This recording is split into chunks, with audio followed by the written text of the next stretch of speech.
you're lactose intolerant, don't read these books because they are really cheesy. Oh hi, welcome back to Kids. So obviously I love to read. I love a good book that challenges you intellectually. But that's not what we want in a summer beach read. And Hot Girl Summer has commenced. It is time to read Hot Girl Summer books. When it's summertime, I am in a no school mode, brain, no thing, head empty. I just want to vibe, to have a good time. I mean, obviously I do read other books in the summer too, but I'm thinking you're poolside on the beach, working on your tan, blaring music in the background so you can't be having to go look up a bunch of words because you can't see your phone when you're in the sun. I want like a romance that's lighthearted, or sometimes maybe a mystery that's super fast paced. If you're gonna be at a beach or pool this summer, I have some book recommendations for you to read while you are working on your tan. These are the perfect summer books for just enhancing that summer feeling. They're not life-changing, but they're a good time. I wanted to try to think of some different books. Obviously, we've got The Summer I Turned Pretty, good vibes, but like everyone's recommending that book. And if you haven't read it, you should, because it's so worth the hype. I mean, I was probably 14 when I read it. I still stand by it, and it's being adapted to a series, I think. And then there's also We Were Liars, which again, I feel like is another kind of cliche recommendation. I've seen it all over TikTok. I mean, for a reason. If you haven't read it, you should. But like, you probably have. Next, I'm gonna talk about Big Little Lies, which everyone and their mother has read and probably watched the Hulu series. Big Little Lies encompasses everything that you want in a summer read. It's a mystery. It's set at the beach, it's got some romance, it's got some drama. It's not a difficult read, super fast paced, but still really good. But like, you've probably heard of it and you've probably already read it. But if you haven't, you should. But if you have and you liked it, you should read What Alice Forgot by Liane Moriarty, who's the same author as Big Little Lies. This book is so good. It's about Alice. She's in her young 30s, or about to be 30, and about to have her first child with her husband, who she's in love with. And then next thing she knows, she's waking up from an accident where she hit her head.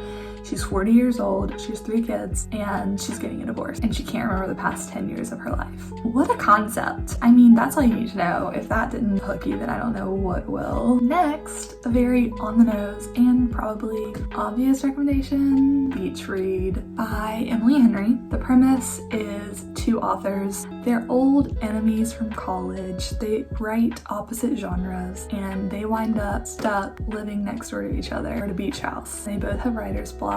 They decide to switch genres. You know, love ensues. That's what happens. Super fun, super sweet. Next, I'm gonna recommend I'll Give You the Sun by Jandy Nelson. I love this book. It's a YA romance, super quick, easy read. I'll Give You the Sun follows twins Jude and Noah as they are entering pre-teen years, and their whole lives they've been inseparable, they've been best friends, but they start competing to get into this really competitive art school, and they start to drift apart. It follows both of their points of views, the earlier years by Noah and the later years by Jude. I can't make a video talking about summery romance without talking about Red, White, and Royal Blue by McQuiston. Again, like, it's all over TikTok, so nothing I'm saying is groundbreaking, but if you haven't read this book and you want to know if it's worth the hype, I'm here to tell you that I think it is. All of these books, they sound cheesy because they are. They're cheesy books. They're cheesy romances. The concept is that the first son of the president of the United States has this like rivalry with the Prince of England, and then they like fall in love, and this whole secret romance ensues.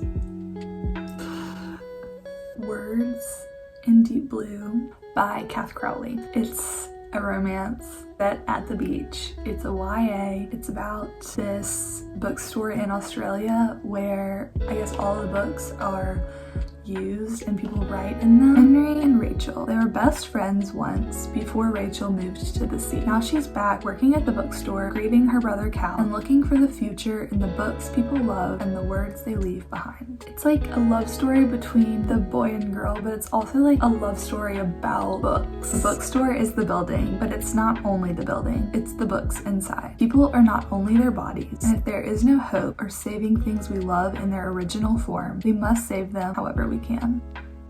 I mean, this was a recommendation from my friend Annie. She has the best summery romance recommendations, including Summer Constellations, which is a little bit more cheesy. I feel like this one maybe has a bit younger of a target audience. I definitely read it as a 19-year-old and enjoyed it, but I would have enjoyed it a lot more if I had read it when I was younger. Summer Constellations is a story of lost summers, hidden treasure, and love written in the stars. It is also a thoughtful reflection on what it means to love and leave one's childhood home. It's about this girl and her family lives on a campground. She just loves it. She's grown up there. You can see the stars. She goes swimming in the lakes. They do yoga. And then this big businessman comes and wants to buy the campgrounds to build property on it. And she's just heartbroken. And obviously the developer's son is a cutie. Last but not least, I'm going to recommend One True Loves by Taylor Jenkins Reid. Another Annie recommendation. I read this book on the beach and I bawled my eyes out reading it. First of all, Taylor Jenkins Reid, all of her books are so good. She wrote Daisy Jones and the Six and The Seven Husbands of Evelyn Hugo, which are, I think, her most popular because they're probably her best, but One True Loves is beachy. Okay, all of these books that I've been recommending are super like cheesy and romance. One True Loves, it wasn't just a sweet summer vibe romance, it was also one of those books that I continue to think about. I was expecting this to be a fun, cheesy, easy beach read, and it was all of those things, but it was also deep and emotional. Emma, the main character, marries Jesse, her high school sweetheart. They fall in love, travel the world, live life to the fullest until Jesse goes missing in a helicopter and he's presumed dead. She's devastated, she's heartbroken. Everyone's telling her, you know, he's dead, it's time to move on. So years later, she runs into an old friend, Sam, and she falls in love. They get engaged, you know, is excited for the life that they're building together, and then Jesse is found and he's alive. So happy hot girl summer reading. Thanks so much for watching this far. If you want to like it, you can. If you want to subscribe, you can. Bye.